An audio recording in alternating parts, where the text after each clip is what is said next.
1300 hours Pakistan Standard Time. Assalamu alaikum. This is Radio Pakistan. The news read by Hassan Gilani. First, the headlines.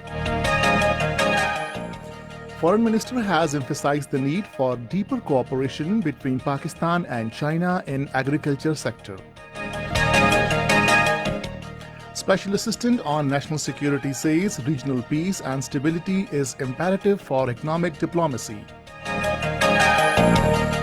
In Indian illegally occupied Jammu and Kashmir, Indian troops in their fresh act of state terrorism martyred one more Kashmiri youth in Baramulla district today.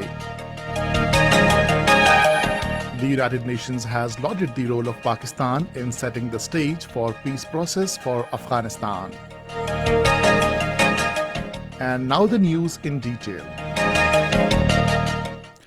Foreign Minister Shah Mahmood Qureshi has emphasized the need for deeper cooperation between Pakistan and China in agriculture sector.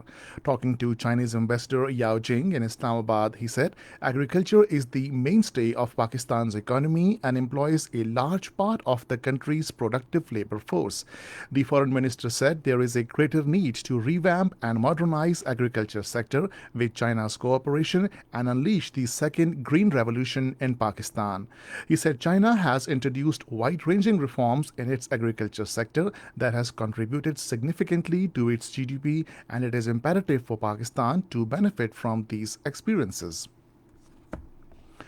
Special Assistant on National Security Muid Yusuf has said that regional peace and stability is imperative for economic diplomacy.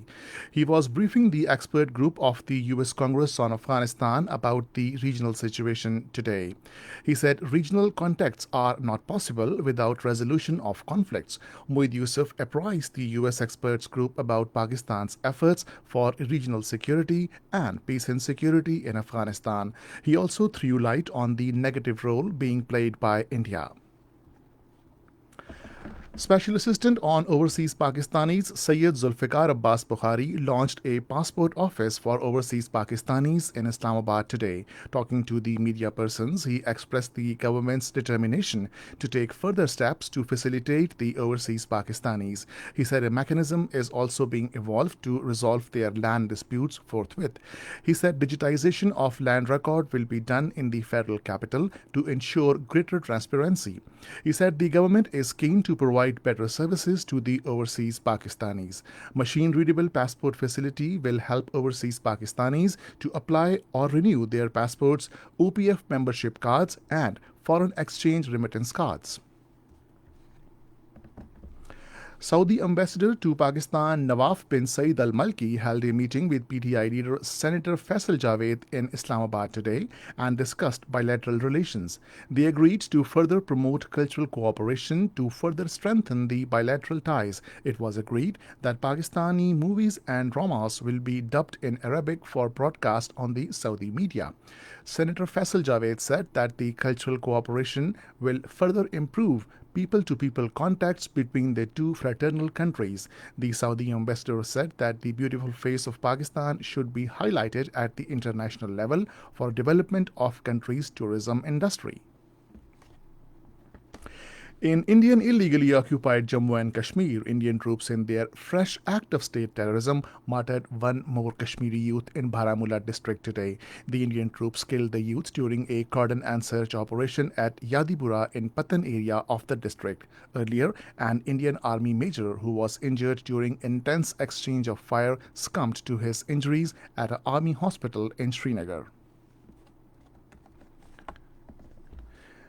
UN top envoy to Afghanistan has lauded the role of Pakistan in setting the stage for peace process for Afghanistan. Briefing the UN Security Council, UN Secretary General's Special Representative for Afghanistan, Deborah Loynes, welcomed the prospect of intra-Afghan talks, saying it is a historic moment. She called for a humanitarian ceasefire in the country as the negotiating teams of Afghanistan and the Taliban prepare to sit in Doha for talks.